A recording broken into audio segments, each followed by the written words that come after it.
Wang Rong, a modern parable, chapter 9 to 11, plus extra chapter 1 to 3. When the goddess fell, from legend to nothing. City of Lights, a woman on the edge, one mysterious fall, and a legend reborn, once a scandal, now a saint.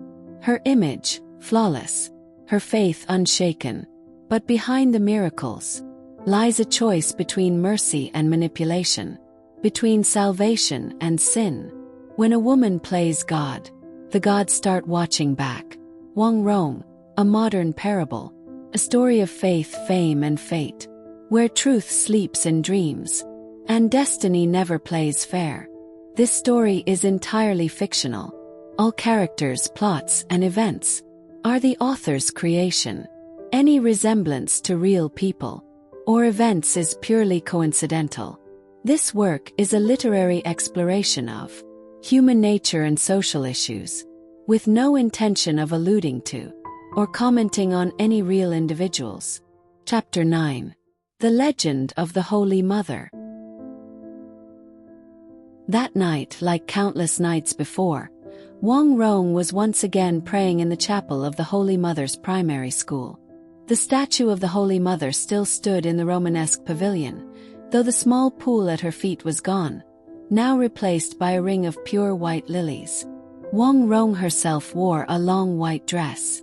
The elegant tailoring only accentuated her slender frame.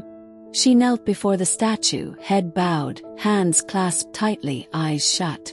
Holy Mother above, the fourth Holy Mother's Cathedral was completed earlier this year, in the city's most expensive central district.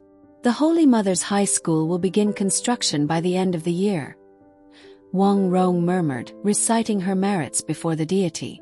Through her mutterings, we learn that the charitable works of the Holy Mother Society have grown ever more substantial, serving not only the original slums but now the entire city, from infants to the elderly. Their services encompass childcare, education, elder care, healthcare and legal aid. Under Wang Rong's leadership, the society has become an influential charity in the city. When her prayer ended, Wang Rong slowly opened her eyes and gazed up at the statue, tears glimmering within them. Holy Mother above, please grant Wang Rong a child. No, a son, I want a son. A son between me and Bai Ch1. Holy Mother, please realize my wish soon. I know you will answer my prayer. Her eyes opened wide, filled with a nearly deranged fervor and panic. She seemed on the verge of tears, yet was smiling. The tug-of-war between laughter and tears twisted her features in a way that was unsettling, especially for 45-year-old Wang Rong, whose face bore not a single wrinkle and whose cheeks were still full and taut. Yet her rigid facial muscles could not keep up with her exaggerated emotions, distorting her face unnaturally, evoking fear in others. This is a common affliction among many famous women in the modern age. Overindulgence in cosmetic procedures has stripped their faces of human warmth. Wang Rong understood her own condition, so she managed her expressions strictly before the camera. During interviews, she maintained a vacuum of emotion, never showing clear expressions, let alone laughing. Facing the lens now, she could only manage a limited signature smile to avoid any grotesque collapse of her expression. She once looked down on actresses who ruined their beauty through excessive cosmetic enhancements, but now she understood. It was not ignorance but fear. The dread of losing youth only deepens one's dependence on cosmetic procedures. Now Wang Rong was truly afraid, more terrified than ever in her life, even compared to the time when Xing Jun fell from the building, when she faced public condemnation and the collapse of her family. But now she was truly afraid. Afraid that all her painstaking efforts were merely a sandcastle built on shifting ground, ready to be blown away by a sudden, inexplicable gust. This began after Wang Rong married Bai Ch1. She was overjoyed at their wedding, feeling as if she had stepped onto the most glorious stage of her life. She believed she would soar within the elite circles and shine brilliantly. But before long, Wang Rong hit a wall. Bai Shikuan had 3 sons with his first wife, all older than Wang Rong, already married with children. The eldest grandson was even older than Feng Zhang. The 3 sons were all outstanding, each excelling in their fields and, like their father, becoming pillars of society. At the wedding, Wang Rong saw them clapping and offering their blessings. But at the first winter solstice family dinner after she became Madame Bai, all 3 sons found excuses to be absent. Only a few family representatives showed up, fewer than 10, making the dinner awkward and tense.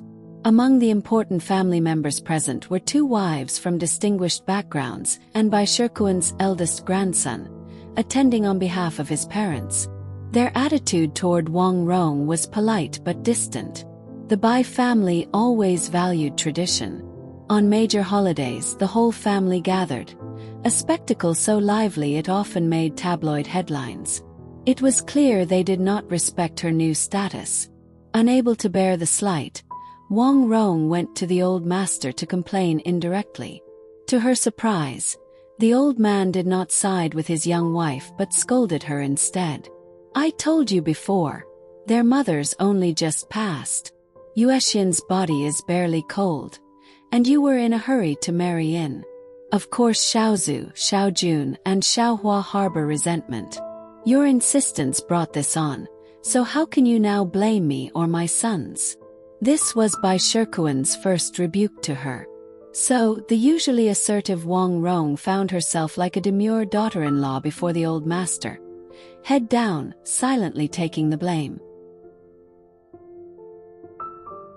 She was not incapable of patience, but she had never expected that, as Bai Shikuan's new bride, at his age with a trophy wife, she would not even be allowed a gentle complaint. Who could have foreseen his attitude would flip so quickly? "Rong, I may like you, but my sons are my sons. That's unchangeable. I don't want to hear any more complaints from you." With this stern warning, the old master dismissed her. During the following Lunar New Year, the old man did not allow Wang Rong to attend family gatherings. Because the Bai and Chen families, the latter being the family of Bai's late wife, Chen Yuexian, were old friends, the 2 families always celebrated together. After the sons expressed their displeasure with Wang Rong, the old man decisively excluded her. For the next 2 years, Wang Rong was not allowed to take part in Bai family activities. Bai Shikuan and his children lived in a world she could not enter. Wang Rong saw her position in the family as both absurd and laughable. Everyone outside, members of the Holy Mother Society, media editors and reporters, recognized her as Madame Bai. But within the Bai family, she was invisible, like a mistress Bai Shikuan could not acknowledge. Wang Rong was bitter but powerless. Not long after that lonely New Year, she suffered a second defeat. One day, a third-rate tabloid known for exposing celebrity scandals splashed its cover with a photo of a beautiful girl in a camisole and hot pants. It was not unusual for such magazines to use sexy women as cover models, but the headline read, "Teenage Holy Mother Wang Rong, peddling flesh and smiles on the street," alongside the girl's alluring photo. The photo, apparently taken many hot summers ago, showed a lovely, smiling teenager handing out flyers and freebies on the street, sweat glistening on her face, chest and back. In front of her, a middle-aged man, leering as he grabbed her gifts, was caught in the frame. The girl wore a tight camisole and shorts so brief they nearly revealed her hips, exposing her flat stomach, smooth back, and long legs to the stifling summer heat. To ensure nothing was missed, the magazine included close-ups of her chest and thighs, hinting at her body beneath the thin fabric. The photo rapidly spread online, sparking public uproar and heated discussions about Wang Rong. Her sexy photo turned what was said to be the coldest spring in the city's history into a storm of gossip. The magazine even produced witnesses, Wang Rong's former classmates, who confirmed her identity and said that she, coming from poverty, worked part-time during middle school to support herself. Wang Rong was shocked. Despite her extensive network in the media, she had no warning before the photo was published. Only someone with more power and a grudge, likely the three sons, could have orchestrated this. She could not deny the photo. She was indeed the girl. That was the summer after her 16th birthday. She worked as a promoter for a small sales company. All the promoters were girls in revealing uniforms to attract passers-by. Her team leader, noticing her beauty, persuaded her to dress even more provocatively for 5 times the pay and a big bonus. So she agreed, enduring leers and suggestive looks as she handed out gifts and promoted products, recruiting new members. That was the hottest summer ever, and although her instinctive shyness was hard to bear, the generous pay allowed her the most prosperous vacation of her life. Dressed like that on the street, she was discovered by a talent scout and entered the entertainment industry. Her manager molded her as a pure and innocent starlet. From then on, she never wore revealing clothes again. With solid media connections and a savvy approach, she maintained her innocent image. She quickly became popular, caught the eye of Feng Ming, who forbade her from doing sexy roles, and soon married him, retiring in glory. So she never regretted her decision that summer. The experience made her believe that opportunities could indeed fall from the sky, as long as you were willing to pay the price. She never regretted it, until today. Caught off guard, she refused media requests for comment and cancelled all public appearances for a month. Wang Rong knew this was not the ideal response, but it was the only one possible. She was no longer the mistress, with nothing to lose after Xing Jun's scandal. Now, as the Holy Mother and Madame Bai, she had too much at stake and could only retreat. Soon, however, an even bigger celebrity scandal buried her story. After all, the photo was a shameful relic of the past, unable to compete with current scandals. Wang Rong narrowly escaped disaster, thanks to the old master's intervention. Bang! The old master slammed the magazine with Wang Rong's photo on the floor, pounding the table and roaring. "So, you pretended to be innocent all these years, playing the saint. But deep down you're this kind of trash. Disgusting. You've embarrassed me. You bitch." Wang Rong stayed silent. This was the second time her husband had called her a bitch. Now she was beyond tears, her mind blank. She did not know how long he berated her, only hearing his final scornful warning. "This time, for my own and the Bai family's reputation, I'll clean up your mess. But you'd better behave. This must never happen again." Of course, Wang Rong did not dare tell Bai Ch1 that his sons were behind it. After that, she never dared complain to the old master again. Wang Rong later discovered that the magazine's owner was close to Bai Xiaohua, the third Bai son. She understood Xiaohua's motives. The old master was getting on in years and needed to plan his estate. The 3 brothers already competed for the vast fortune, and the sudden appearance of a much younger stepmother was bound to breed resentment. If Wang Rong bore Bai's child, it would complicate the inheritance. This was why she desperately yearned for pregnancy. Yet this was also her most painful vulnerability. After being scolded twice by her husband, Wang Rong knew his interest in her was rapidly fading. She did not need a woman's intuition to know. Bai Ch1's disdain was written plainly on his face. No matter how clever she was, how she pleaded, he always found excuses to avoid intimacy. Even when forced, despite Wang Rong setting aside her pride and trying everything, the old man was uninterested, sometimes even falling asleep during her passionate performances. She knew he was 75, but compared to the man she had an affair with before marriage, it was hard to believe he had declined so quickly. Now, Wang Rong almost missed the days when Bai Ch1's roughness brought her pain. On such humiliating nights, she would quietly leave the bed, clean herself up, and hide in the bathroom to cry softly.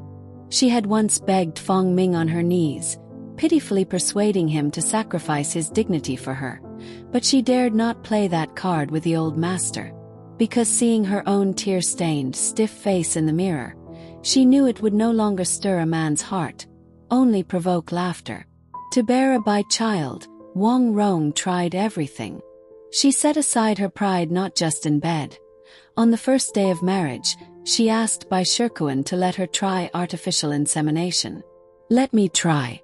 I really want to have your child." Back in the brief honeymoon before the winter solstice, she would often snuggle in his arms and sweetly beg. Bai Ch1 gave her the chance.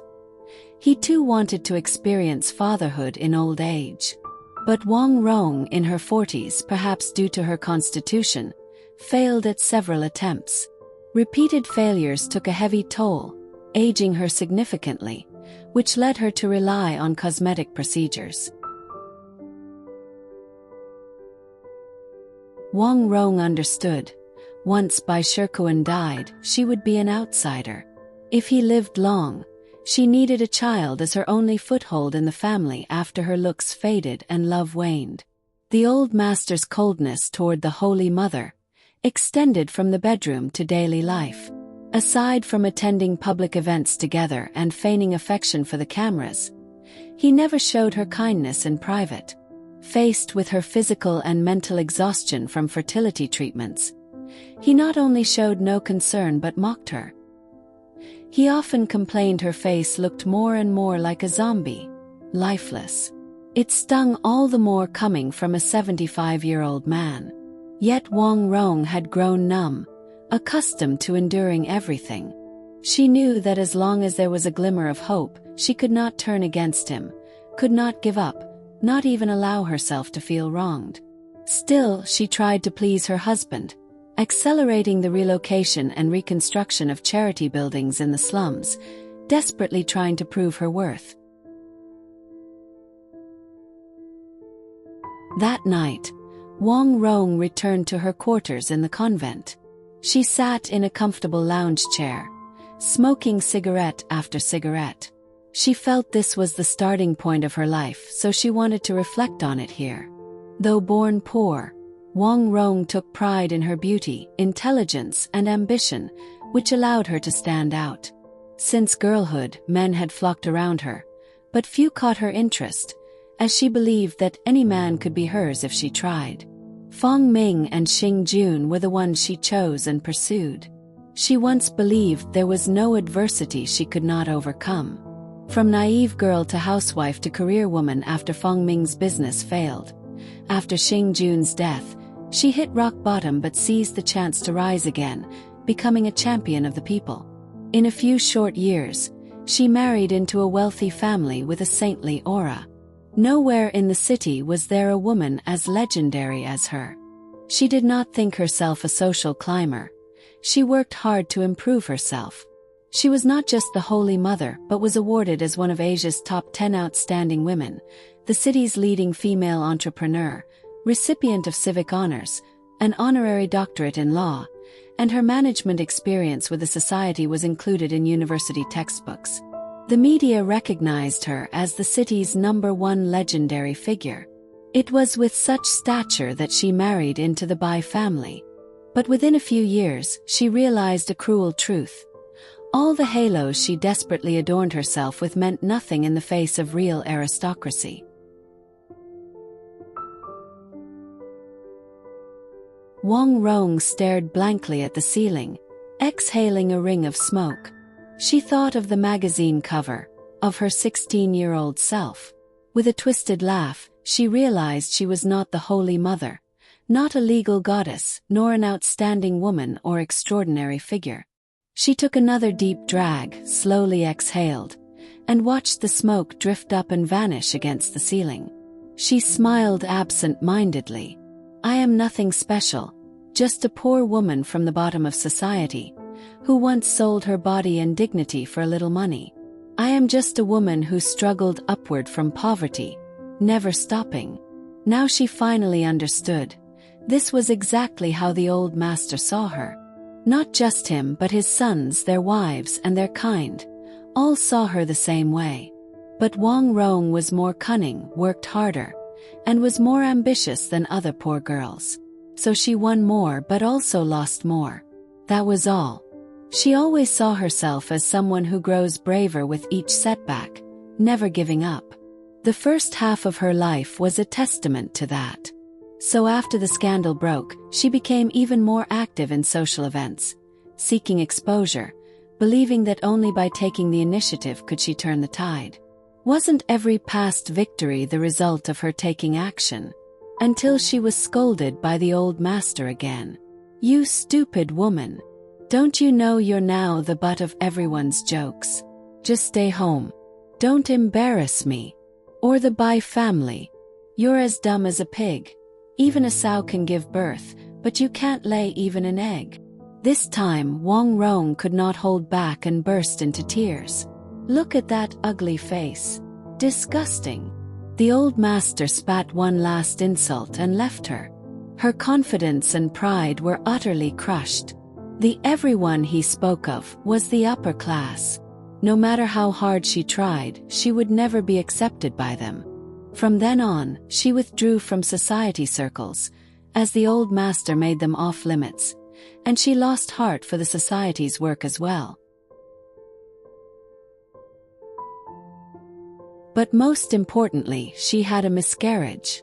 3 months ago, after many setbacks, she finally conceived. Overjoyed, she wept and prayed in thanks. She rushed to tell the old master, who was pleased and even came home to dine with her. But a little over a month ago, the doctor discovered the fetus was developing abnormally, and she underwent another abortion. In these 3 months, she experienced a roller coaster from hell to heaven and back. Now at 46, Wang Rong aged a decade overnight. She was no longer graceful, just withered. She gave up on using cosmetic procedures to save her looks. Her last bit of fighting spirit was worn away by the cycle of hope and despair. She knew the old master despised her. Since the miscarriage, Ch.9 not only never asked about her but never saw her again. He did not divorce her, so she was still Madame Bai.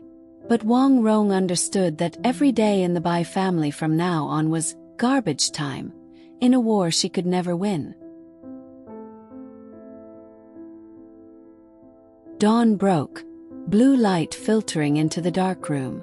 The ashtray beside her was overflowing with twisted cigarette butts.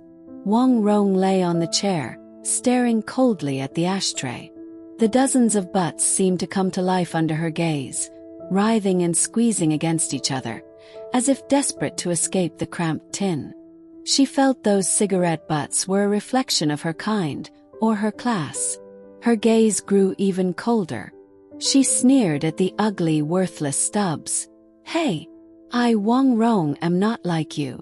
With that, she took a deep drag and stubbed the cigarette out among the others. Wang Rong got up and stood before the window. In the tranquil blue of dawn, her silhouette was delicate and graceful, yet all the beauty it suggested had nothing to do with its owner. She drew a breath, straightened her back. It seemed that this battered woman had not yet given up.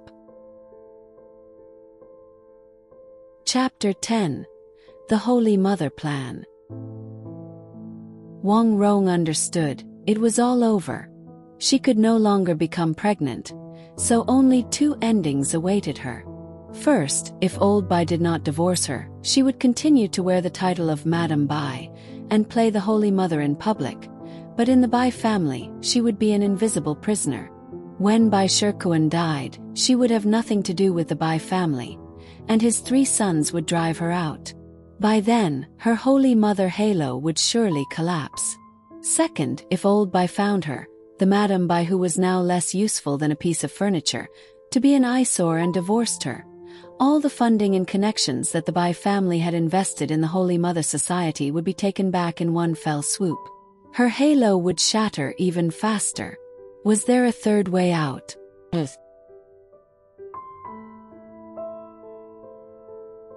Wang Rong admitted it. This was a battle she could not win. She knew she was no match for that tiny circle of true social elites. Rather than wait to lose, wait to be cleared out by the Bai family, whether by old Bai or the three sons, why not escape on her own terms? Wang Rong decided before anyone realized from this moment on, she would quietly transfer the assets of the Holy Mother Society overseas.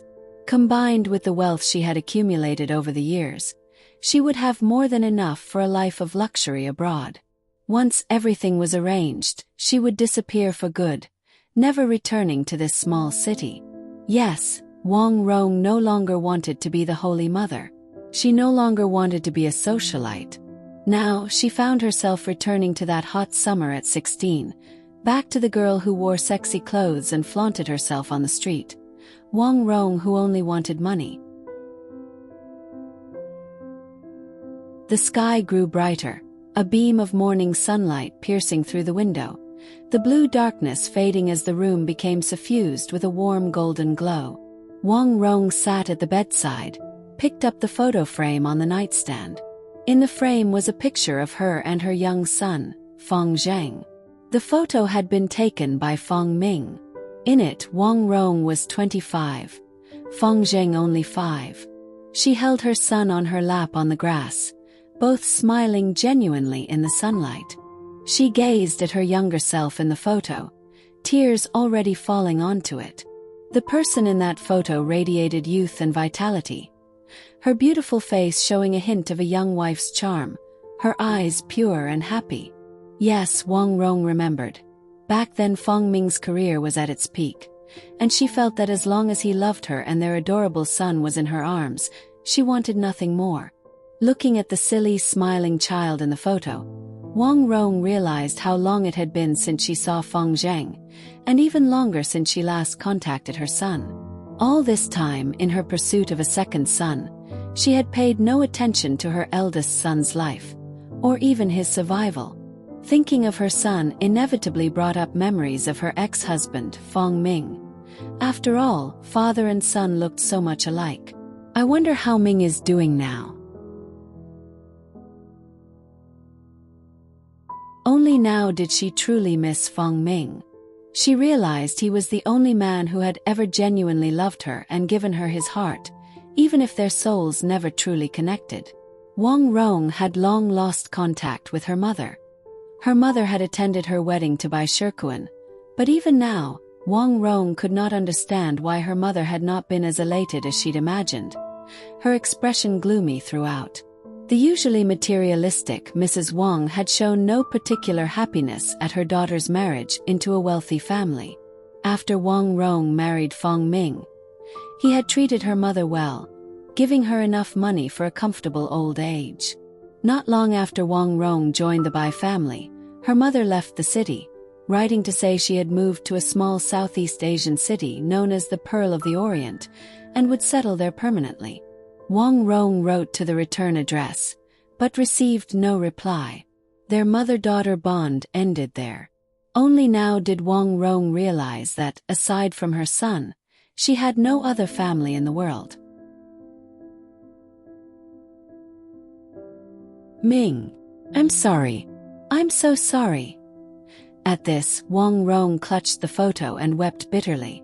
After her experience with Bai Ch1, Wang Rong finally understood how well Feng Ming had treated her.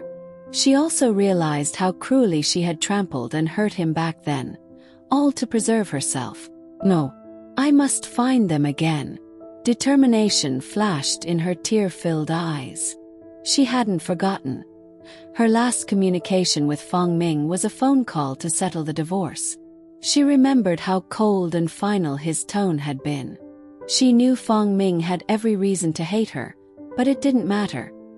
He'd always been soft-hearted beneath his tough exterior. This summer, she would represent the city on a business trip to San Francisco, one of the perks of being Madame Bai. She thought she could take the opportunity to visit her son and inquire about Feng Ming, especially his love life. Wang Rong figured.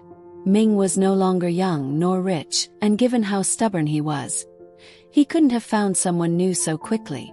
In any case, she decided to start with her son. So, the earthly Holy Mother, Wang Rong, set her plan for a complete retreat.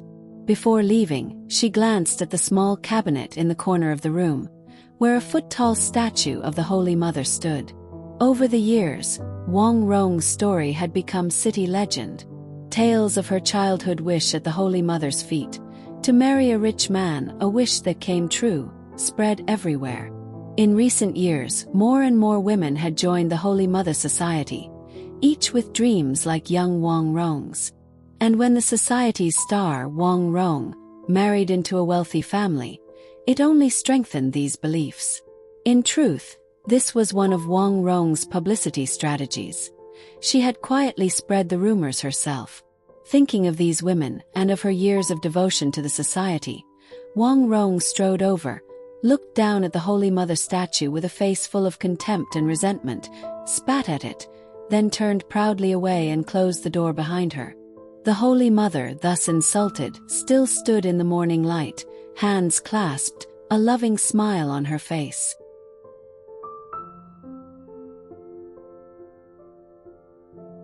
On Christmas Eve in San Francisco, the city was steeped in holiday spirit. Early in the morning, Xia Yu had prepared all the festive food.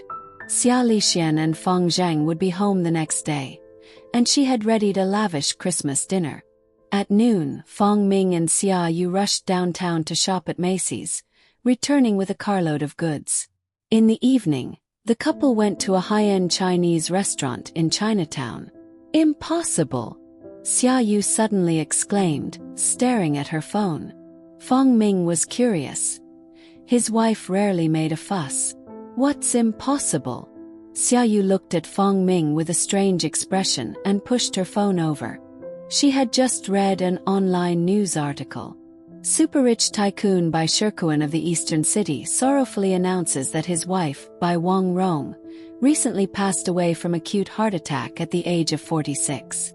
Bai Shikuan also stated he will assume the role of next president of the Holy Mother Society, continuing his wife's charitable legacy. Reports say the society's assets exceed $1 billion. The couple exchanged glances, both recalling the nightmare. Feng Ming dies of heart disease. Wang Rong weeps for her husband. A strange feeling and doubt rose in their hearts. Had Feng Ming's dream become reality in another version? A new believer entered the chapel at the Holy Mother's primary school. The Romanesque pavilion stood in the center, and an elderly man with silver hair, immaculately dressed, sat on a wooden bench before the statue, head bowed, hands folded, praying. The hall's black and white marble tiles formed a checkerboard beneath his seat. The sea of white lilies that once surrounded the statue had been replaced by blood-red roses, encircling the Holy Mother. Except for Bai Shikuan, the vast chapel was empty. The Holy Mother's chapel at the primary school used to be open to the public from morning to noon on holidays. Many women in the city had heard the urban legend that prayers for love here were especially efficacious, so every holiday, women of all ages would crowd the chapel. But after Wang Rong's death, Bai Shikuan announced the chapel would no longer be open, not even to society members without management approval. This caused dissatisfaction among members and the public, but the society's management pleaded for understanding, saying the chapel was the sacred place of connection between Bai and his beloved wife, and that they planned to build chapels in every district for public and member prayers. Still, many women complained, because they heard no other chapel was as miraculous as the one at the primary school. Bai Shikuan murmured, "Holy Mother, thank you for fulfilling my wish and bringing Wang Rong back to heaven. Thank you for blessing me and Longer." He looked up at the statue, a deep, subtle smile passing over his face. Who was Longer? She was a magazine model who debuted only 2 years earlier at 17. A friend had introduced Longer to Bai at a party. At first glance, he was astounded. Even at his age and with all his wealth, he had never met a beauty like her. Her parents gave her a good name, Longer. Like little dragon girl, his friend joked. Indeed, Longer was ethereal, otherworldly, untouched by earthly dust. "Hello, Mr. Bai," Longer greeted politely, shyly. Bai never forgot how she looked in her pure white silk off-shoulder gown, the youthful figure, her timid upward glance, not daring to meet his eyes. Those bright eyes, trembling lashes, the faint blush on her cheeks. Too adorable, far too adorable. The instant he saw her, a flame ignited in his heart. Spring had come at last. Unlimited delight. That night, with tears in her eyes, Longer let him take her virginity. Bai placed Longer in a luxurious villa in the suburbs, not the one he once used with Wang Rong. He did not want her to model anymore. She became his full-time secret lover. From youth to old age, Bai Ch1 never lacked for women, changing them as often as clothes. As the only son, he had married socialite Ch1 in his early 20s, a union arranged by their powerful families. Lady Bai had been dignified in youth, but Bai never loved her. Once he had fulfilled his duty with 3 sons, they slept in separate rooms. From the start, Lady Bai ignored her husband's affairs, as long as he maintained her dignity and avoided public scandal. Bai had always been attractive. Women flocked to him without inducement. As he aged, no woman failed to submit to his wealth and power. He was generous. Women rarely complained nor dared, given his influence in the city. Half the media was funded by the Bai family, the other half by his friends and family. Editors would rather dig up dirt on minor celebrities than provoke anyone from the Bai family. This was how Bai Ch1 maintained the image of a faithful husband. Suddenly Bai frowned, thinking of Wang Rong. He agreed she was an extraordinary woman.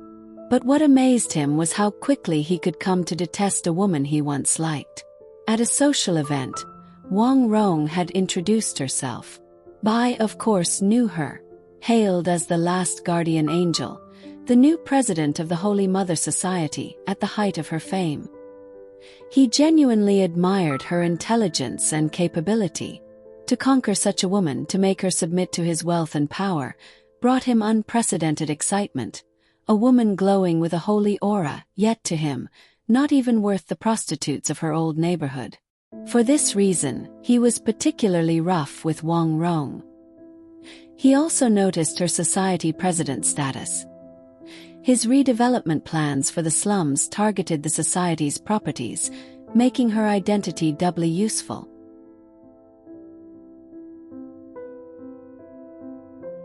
But he kept his intentions hidden, never asking her for help.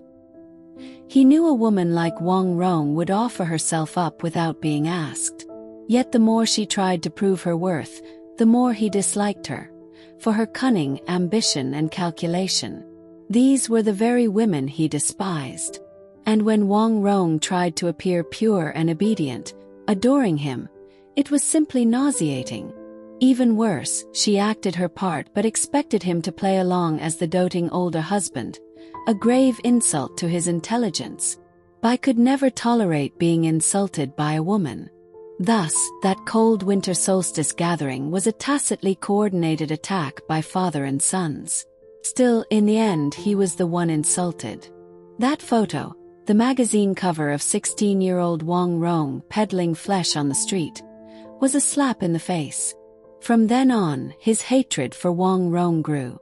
Again and again, he had to humiliate her in bed and in words, just to balance his heart.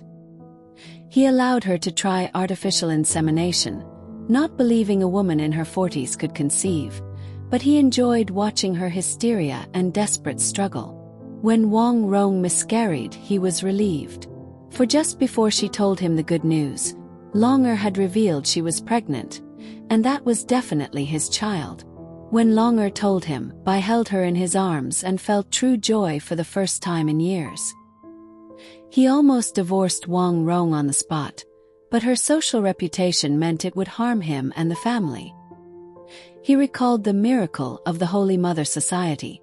The urban legend that Wang Rong's childhood wish to marry a rich man had come true. One restless night, he went to the chapel, placed a white flower before the statue, and with a hint of mockery said, "Holy Mother, if you really have such power, grant my wish." Then he left. 3 days later, he woke in Longer's bed to news that Wang Rong had been found dead before the statue. Sudden heart failure confirmed at the scene.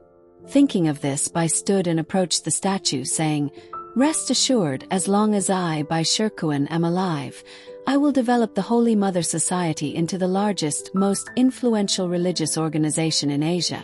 Know the world." Bai smiled. Hard to imagine such a wily old man could look so genuinely happy. Maybe for the first time in his life. Yuxian was gone, Wang Rong was gone. Now it was just him and Longer.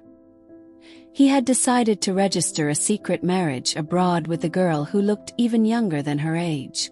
When Wang Rong's death faded from memory, he'd make her his third wife in public. He knew his 3 sons would not like it, but his decisions had never been swayed by anyone. Everything about this pure girl brought a wild spark to his withered soul. At 76, Bai Ch1 looked forward to a free, unrestrained life with Longer, living every day in hope for their new life. So much so that he seemed to have grown younger since Wang Rong's death. He smiled at the statue. "So, bless me with a long life. Bless me and Longer with everlasting happiness. And bless our child.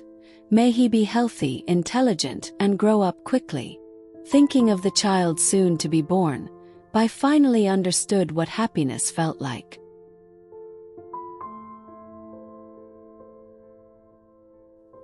He straightened his back and strode out of the chapel. Bang!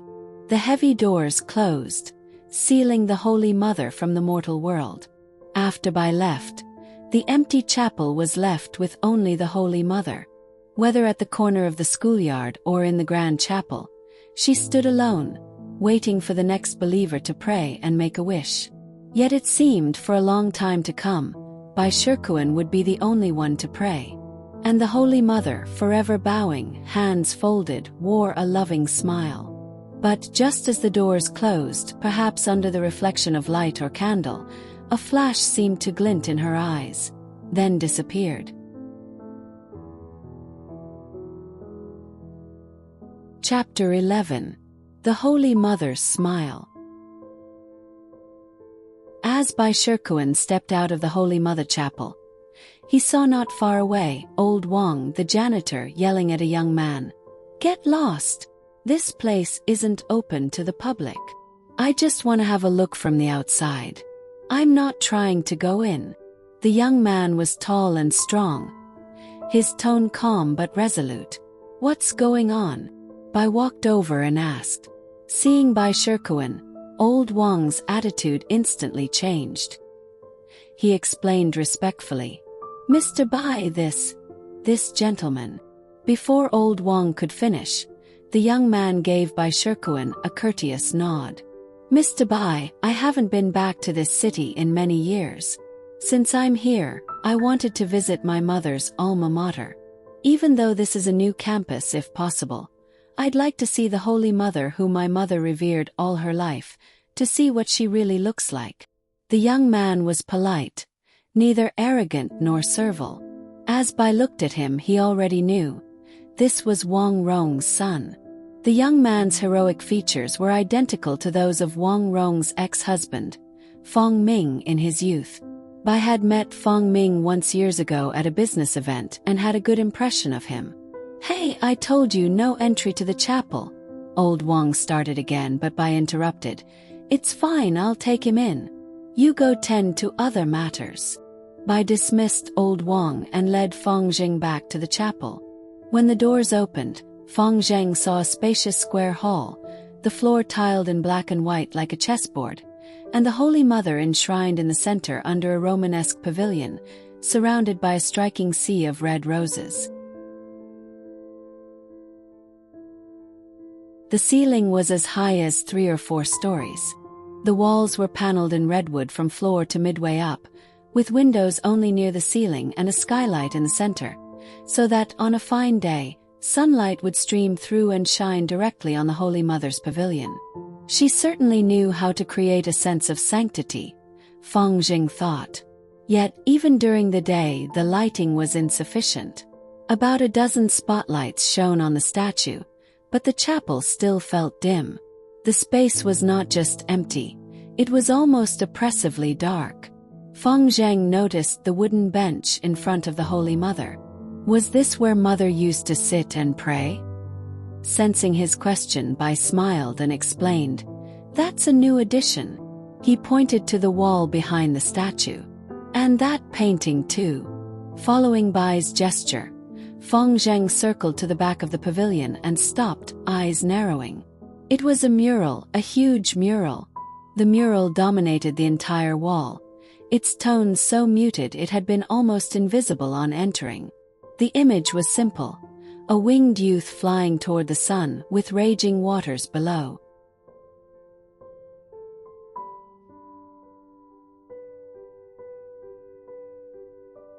The story of Icarus.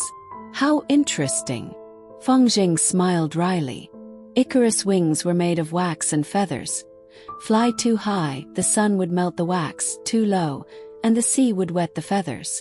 Ignoring his father's warnings, Icarus tried to soar to the sun, only to fall to his death in the Aegean when the wax melted.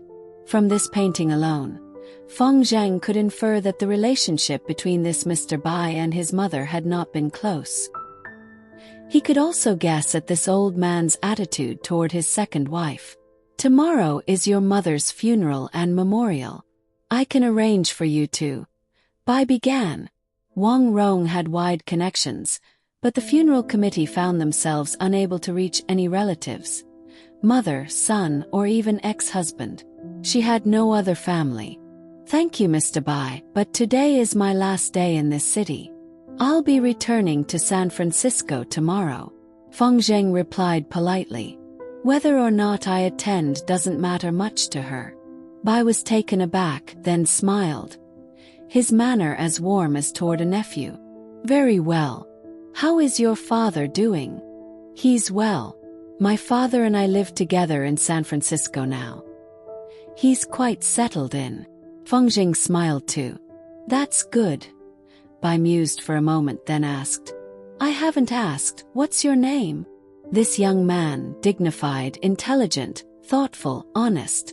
Bai rarely took such a liking to a stranger and wanted to know the son of Feng Ming's name. "My name is Feng Zheng." Direct and simple.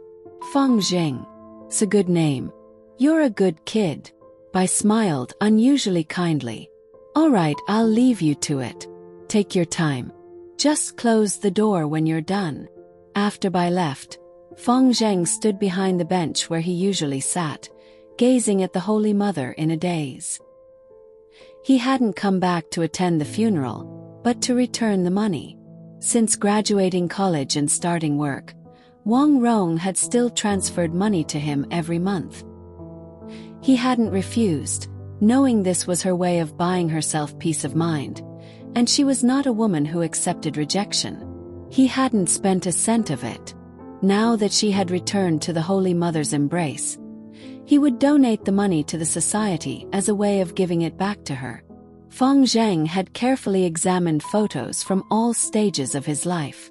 As a child, he looked much like Wang Rong, but by age 11 or 12, he more closely resembled his father. He remembered that, at that age, Wang Rong was busy fighting for her career. It was his father who cared for him, helped with his homework, played basketball with him, listened to his troubles. Apart from a few important holidays each year, his mother had all but vanished from his life and upbringing. Perhaps that was why he started to look more like his father. His memories of Wang Rong as a mother were just fragments from childhood. It wasn't until he studied in the US and met Xia Lixian and Aunt Xia that he truly understood what a mother should be. For the past 3 years, Feng Zheng had watched his father and Aunt Xia grow younger, a vitality born of love, family, and a zest for life. Since the year before last, Feng Zheng had unconsciously started calling Xiaoyu mom. Not long ago, He received an email from Wang Rong saying she would be in San Francisco and hoped to meet. He told his father, who let him decide. Still hesitating, he dreamed of Wang Rong kneeling before the statue in the chapel, her back to him. But in the dream, he saw horns slowly grow from her head. So Feng Zheng decided to politely decline. The dream was only one reason. The main reason was that, as he grew, his emotional ties to his mother had faded, and after the Xingjun incident, they had completely disappeared. Feng Zhang had not, and in truth never had the chance to express his feelings or views to his mother about it. His mother had betrayed his father, betrayed him and their family. Could 1 or 2 meetings mend a family crushed to dust? Impossible. He had wanted to visit the chapel to see if it was as in his dream. Except for that bench and the painting, it was exactly the same. Holy Mother, if it was truly you warning me, I thank you. I'll take care of Dad, Mom, and my little brother, and won't let your good intentions go to waste. Feng Zheng looked up at the statue and said. With that, he turned and left. He decided not to linger. He would fly back to San Francisco tonight. That was his real home. He thought, unless necessary, he would never return. Before closing the door, Feng Zheng took a last look at the Holy Mother. She still bowed her head gently like a loving mother, a kind smile on her face. Goodbye. Feng Zheng bid the Holy Mother his final farewell. With a bang, the door was shut once more, completely and utterly. Extra Chapter 1. The Holy Mother's Secret. Wang Rong had returned from San Francisco, but she did not see Feng Zheng. Feng Zheng replied to her email, politely declining her request to meet. She called him, but no one answered. She kept calling frantically, but to no avail.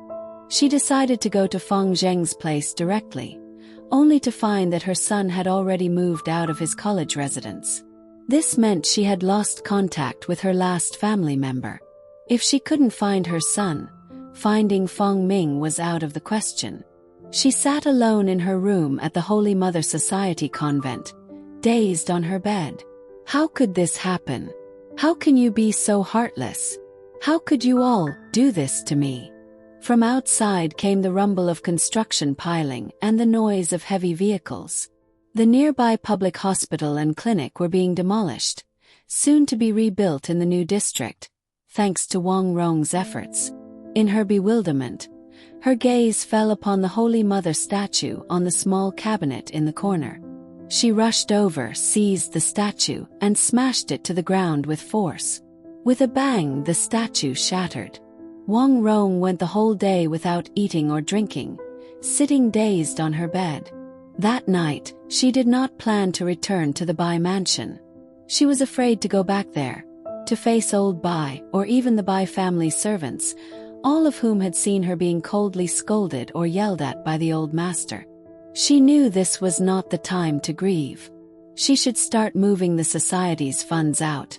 This was no longer a place to linger. But her mind was a total mess. She could not think or do anything at all. She wanted to rest, lay on the bed, but could not sleep.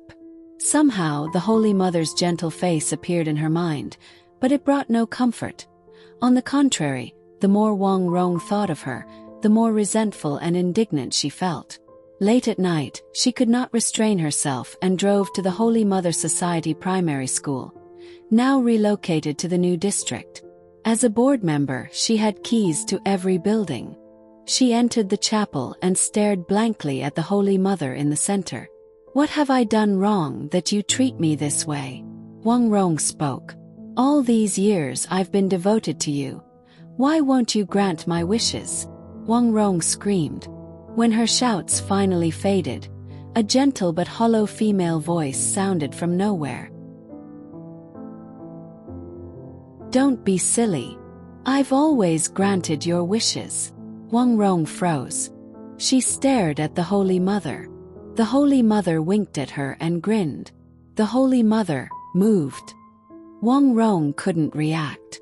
The Holy Mother not only moved, but continued speaking. As a child, you wanted a man who would care for you and give you a secure, wealthy life. I let you marry Feng Ming. You had an affair and nearly ruined yourself, begged me for a second chance. I gave you the deadly sinner show and let you succeed. You begged me to become Bai's second wife. I made Feng Ming divorce you, made Bai Shikuan's first wife die, and let Bai marry you. Wang Rong stared hard at the Holy Mother, whose expressions changed with her words. Her face was no longer holy and kind, but full of contempt and mockery. If I hadn't helped, you might not have stopped at killing your lover. You'd have killed your own husband too. Shut up, Wang Rong muttered. You wanted a child, I gave you one. What more do you want? Do you know how much effort it took to give you a child? The Holy Mother frowned at her, clearly displeased. What child? It was a deformed fetus. Wang Rong screamed. How is that my fault? You said you wanted a child with Bai Shikuan and nothing else. You never said it had to be healthy or normal. Now you're just being unreasonable. The Holy Mother's pale face was full of disdain. Wang Rong was too furious to speak. Then I begged you to bring Ming back to me to reunite our family. Why didn't your miracle work then? Wang Rong argued, desperate. At this, the Holy Mother simply looked at her as if she were a fool, her half-smiling, half-mocking expression making Wang Rong's skin crawl. Suddenly, the Holy Mother burst into laughter, shaking with mirth, her laughter echoing through the empty chapel.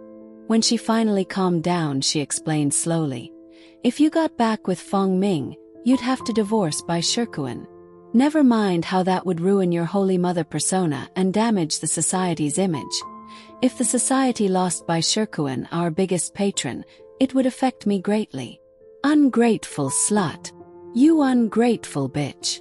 Wang Rong lost control and rushed at the Holy Mother. The Holy Mother leisurely slapped her down and even kicked her. Wang Rong collapsed, groaning in pain. When she managed to struggle up, she saw the Holy Mother stepping out of the Roman pavilion. Hand on hip, one side of her hip cocked out, posture seductive, her figure curvaceous beneath the robe. She looked down at Wang Rong, eyes full of arrogance and provocation. Wang Rong was shocked and chilled. This was no goddess. She was no different from the wayward girls of the slums. That's my line. Everything you have, I've given you. Instead of being grateful, you want to take the money and run. If the world found out the earthly Holy Mother did such a thing, who would believe in the society? Who would believe in me? You're selling me out.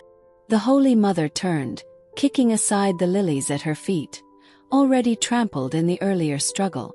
She sat on the stone steps of the pavilion, hiking up her robe and sitting with crude posture, exposing her long snow-white legs. Besides, Feng Ming has an old flame, Bai Shikuan has a new darling. Those two men must be happy now.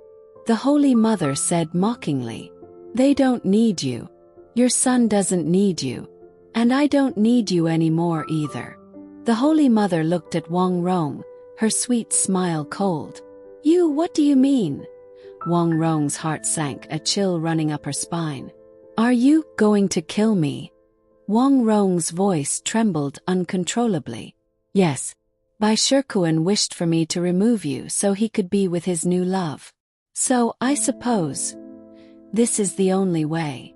The Holy Mother's smile was sly and mocking as she eyed the crazed woman before her. Just as you did with Xing Jun. What else could you do, right? Aren't you a goddess? How could you? Wang Rong stammered, mind blank. The Holy Mother was silent for a moment, then sighed and stood before Wang Rong. Yes, but I've been poor for 100 years. I can't stay poor any longer. For a century, I've been stuck in this tiny slum. This ashtray full of cigarette butts. You want to get out, and so do I. The Holy Mother's eyes were full of weariness as she sighed. Wang Rong remembered that night, and her ashtray full of cigarette butts. Heavens! So she always knew what I was thinking. So, She also knows about my plan to run off with the money. It wasn't easy for you to land by Ch1 as a patron. How could I let you ruin things for me? No, you're not a goddess. You're a demon, a devil. Wang Rong collapsed on the floor, her limbs refusing to work. She scrambled desperately toward the door, heart pounding so fast she could barely breathe. I'm not a devil, you are. Honestly, I'm reluctant to kill you. You once truly believed in me. But how could I let our big patron's first wish go unfulfilled? The Holy Mother's voice echoed in the dark, empty chapel. You are the earthly Holy Mother. You always will be. I'll have by Ch1 posthumously honor you as a saint. You'll forever be the strong, confident, charitable Saint Wang Rong. Ha, ha, ha. The Holy Mother's voice grew more distorted and shrill, until only mad laughter and howls remained. No, don't. I don't want to be a saint. I'm not the Holy Mother. I don't want any more money. I don't want Ming. I don't want my son. I don't want to be Madam Bai. I just want to live. Please, Holy Mother, please. Let me go. After uttering the last words of her life in a hoarse cry, Wang Rong collapsed and moved no more. Sigh. I forgot to tell you. I never liked white lilies. The Holy Mother looked at the earthly Holy Mother with a hint of pity. Some time later, in the garden outside the Holy Mother Primary School's chapel, a new, elegant Romanesque pavilion was built. Inside was a marble pool, and at its center, a pure white female statue. This was the statue of Saint Wang Rong. After consultation, the society's president and staff unanimously canonized Wang Rong as the society's saint, honoring her lifetime of contributions. They erected her statue before the chapel as a memorial. Saint Wang Rong's face was kind and dignified, dressed in a pure white gown, kneeling in prayer before the chapel, her head bowed, hands clasped, a humble and gentle smile on her lips. By Ch1's direction, the statue was open to visitors on holiday mornings. However, the chapel itself remained closed to the public. So, every holiday morning, crowds of women of all ages and backgrounds would come before Saint Wang Rong's statue, just as Wang Rong had as a child, offering a small white flower and making sincere wishes. Perhaps their wishes were exactly the same as Wang Rong's once were. Wang Rong's legend. Extra 2 Judy's choice. In her small apartment, Judy sat on the floor of the modest living room, her back against the sofa cushion, calves resting against the coffee table. She stared at an opened letter lying on the table. The letter was short, she'd finished reading it long ago, but its shock lingered, refusing to fade. After Wang Rong's death, Judy sorted through her office belongings and discovered a letter tucked into the gap behind a filing cabinet. It had been sent from a small Southeast Asian city, the place where Wang Rong's mother had settled after leaving their eastern city. Wang Rong had once asked Judy to help locate her mother's exact address, but nothing ever came of it. Judging by the postmark, the letter was sent not long after Wang Rong became Madam Bai. It was probably the second letter her mother sent, soon after the first. Most likely, the office assistant, carrying a thick stack of documents and mail, had accidentally dropped it into the cabinet gap.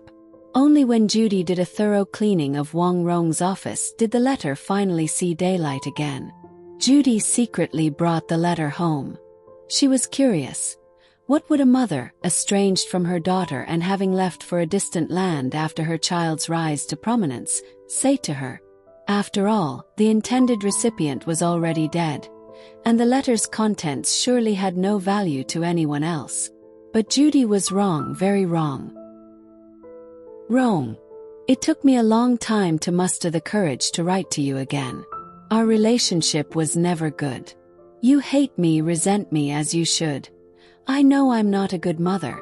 I don't expect your forgiveness. But maybe you shouldn't blame me either. I know you look down on me, always thinking I'm an uneducated woman from the lower classes, but actually, we are the same kind of person.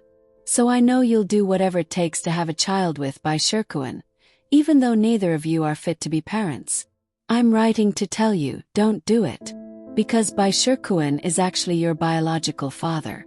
That year I was only 20, working as a waitress at a hotel, planning to marry your father.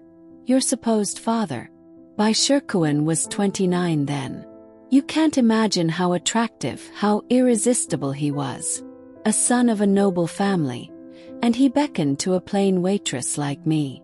I couldn't resist and had a secret affair with him for a while. He left me plenty of money and disappeared. Only then did I realize I was pregnant with you. Luckily, I married your father soon after. Otherwise, I would have had to abort you.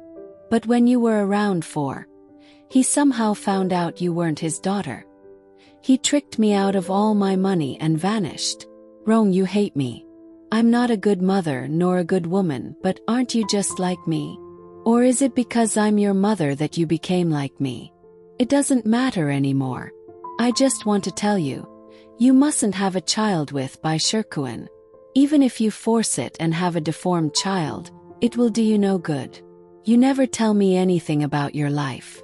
If I'd known your goal was by Ch1, I'd have told you the truth right away. Without a child, your position in the Bai family won't be secure. But you've already gained so much. For your own sake, let it go. Don't try to find me. I have no face left to see you, and I won't contact you again. The money Fong Ming gave me before is enough for me to live out my old age in this Southeast Asian city. Sai, he's a good man. Maybe we both never deserved him. Mother. Judy had loved reading stories since childhood and studied literature as an adult.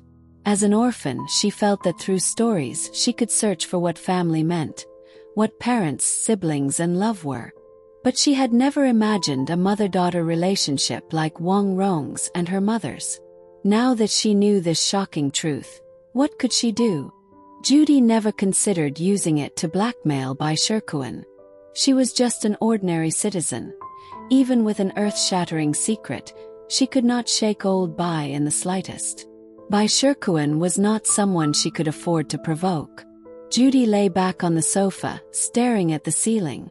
She had worked for Sister Rong for 8 years, starting as her personal assistant and driver when Wang Rong hosted Deadly Sinner. Wang Rong paid her well, and she learned a lot. But after Wang Rong married old Bai, Judy witnessed her decline. Her face grew more rigid, she became thinner, and her temper worsened. In front of others, Wang Rong maintained her image, but in private, she vented her stress and anxiety on Judy, often yelling at her when no one else was around. Judy knew repeated failed fertility treatments had devastated Wang Rong's body and mind.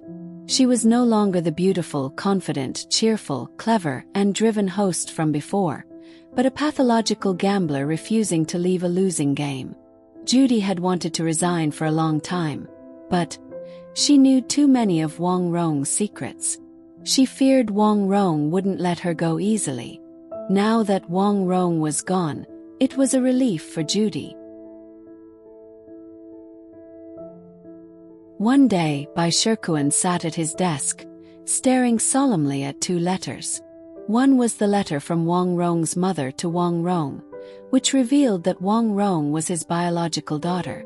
The other read as follows. Mr. Bai, you needn't worry.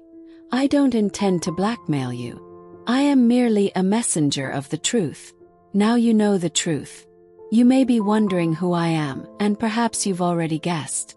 But let me tell you, if anything happens to me, the letter Wang Rong's mother wrote to her will spread widely online. Maybe knowing that someone else knows your secret will keep you up at night. But is risking your reputation, and the reputations of the Bai family and the Holy Mother Society, worth a single night's peace?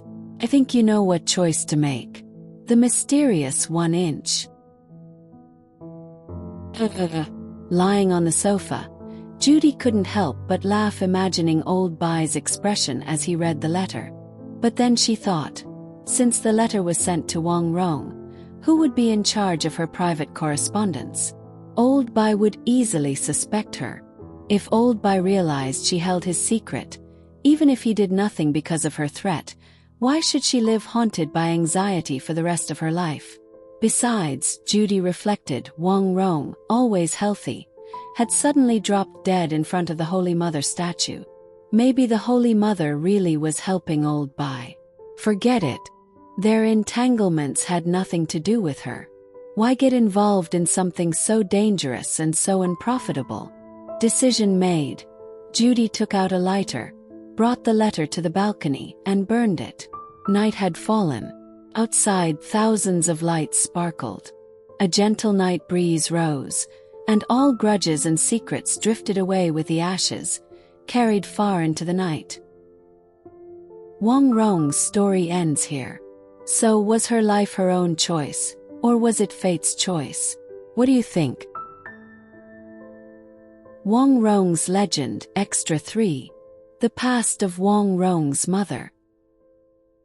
On a warm afternoon in this eastern city, in a quiet, low-density residential neighborhood, an elderly man in his 70s sat alone in the living room of an old villa, gazing at the television news.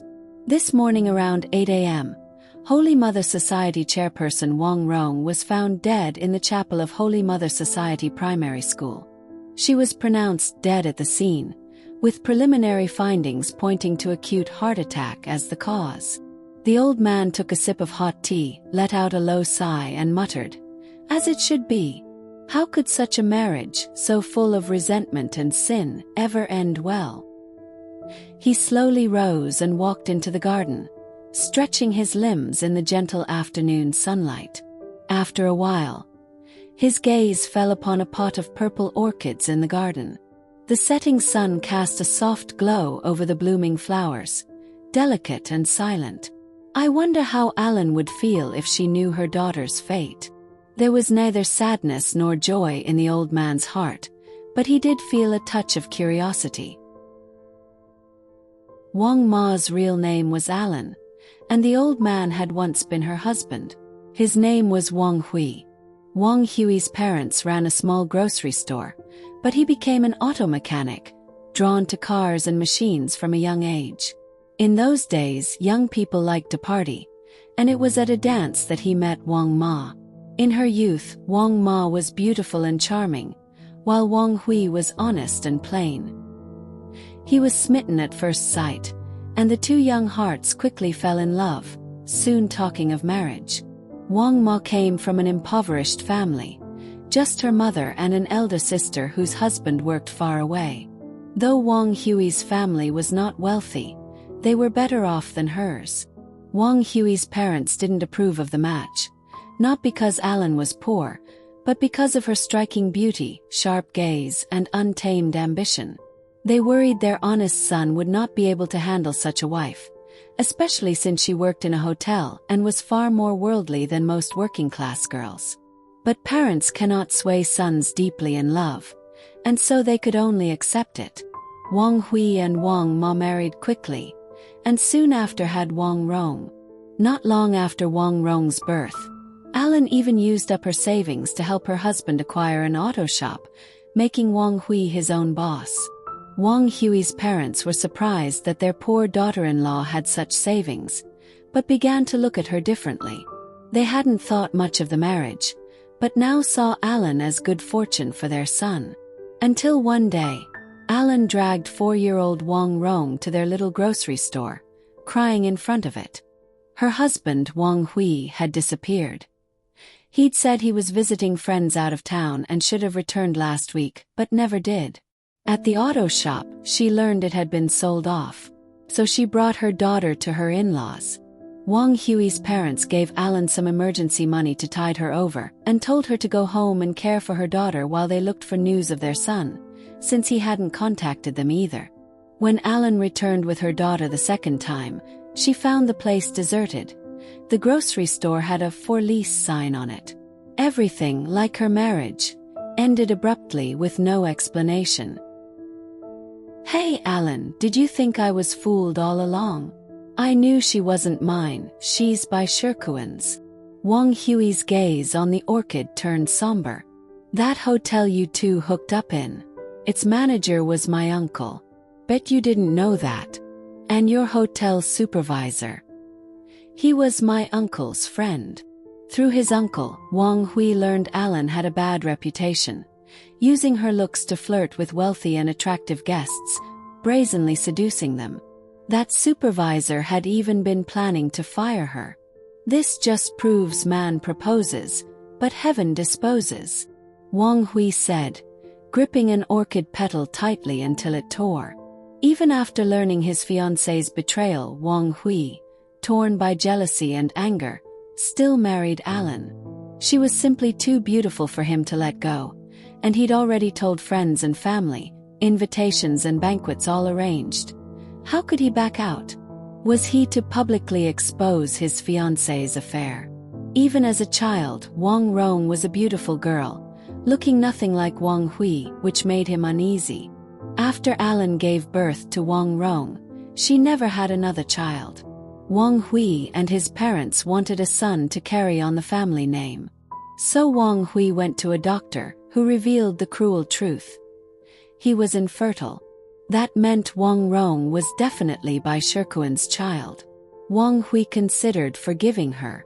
After all, Alan had worked hard for the family after marriage, aside from her love for shopping and mahjong. And she'd used her money to help him start his business. He knew where that money came from. Naturally, Bai Ch1 had given it to her. He thought they could go on without ever mentioning the truth. He never told Alan his secret. But every time he looked at Wang Rong, he felt his heart being eaten away, bit by bit. Until his 29th birthday, when everything changed. That day, Alan had cooked a few dishes and ordered a birthday cake for him. It was a mango cake. Wang Hui remembered telling Alan repeatedly that he didn't like mango. He was allergic to it. He'd always remembered her preferences. She liked mango but disliked bitter melon. Yet, faced with the mango cake, Wang Hui said nothing. That day, his 29th birthday, the family of 3 seemed happy together. Afterwards, Wang Hui quietly sold the auto shop and their apartment. The apartment had actually been left to him by his uncle, but he'd always told Alan it was rented from a friend. He said the friend planned to sell, so they would have to move back in with his parents and look for a new place. Alan only realized she'd been duped when the new owner came to collect. When Alan brought Wang Rong to his parents' place, she found even they were gone. Mother and daughter had no choice but to squeeze in with Alan's mother and sister in a cramped public housing flat. Wang Hui took the money and left the city to seek his fortune. Luck was on his side. Years later, he returned to the city as a minor tycoon, retiring in his 60s. He saw the newspaper photos of Bai Ch1 and Wang Rong's wedding, even noticing Alan's somber face in a corner of one shot. Seems Alan never told her daughter the truth, Wang Hui had said at the time. Ah, what an unlucky pair of mother and daughter. That's what he said aloud, but felt not the slightest sorrow inside. Alan, was I the one who wronged you? But, Wang Hui gazed at the battered orchid, speaking softly, why is it that I truly never felt the least bit guilty? Yes, when he realized on his 29th birthday that his wife, smiling as she celebrated with him, couldn't even remember his little habits, and had never really cared for him. She was just a stranger he had known for a few years. He had a few girlfriends later in life, but never married again. He could no longer trust women. Wang Hui certainly knew all about Wang Rong's later life, which only made him feel leaving them back then was the wisest decision he ever made. Drip drip. The sun had been shining just a moment ago, but now it began to rain. Ah, it's raining, and quite hard too. Wang Hui returned inside, leaving the orchid in the garden. He left the delicate flower outside, to endure the wind and rain alone. Thank you for listening to Wang Rong, a modern parable. Every story leaves a trace, and yours, as a listener, completes hers. Coming next, Wang Rong, The Afterlife Chronicles. Wang Rong is dead, but her story is far from over. in the realm beyond life and light. Her restless spirit refuses to fade. Haunted by betrayal and broken dreams, she vows to rise again, not as a goddess, but as a soul burning with vengeance and desire. Can she bend fate once more? Or will her defiance bind her to an endless cycle of loss and longing? Wang Rong, The Afterlife Chronicles. A tale of rebirth, revenge, and the undying hunger for victory. Even beyond death. Her name is Ch.9. She is a Hong Kong creator who moves between the worlds of fate and literature. With her pen, she writes about human desires and destiny, exploring the struggle and cycles of fate. She believes that stories are not just stories. Every play of fate reflects the soul within us. Her works include The Chronicle of Burning Dreams, The Tale of Wang Rong, and the sequel to Wang Rong. These stories are about choice, belief, and how people search for themselves amid the great waves of destiny. What we hear is not just a novel, but a dialogue between souls,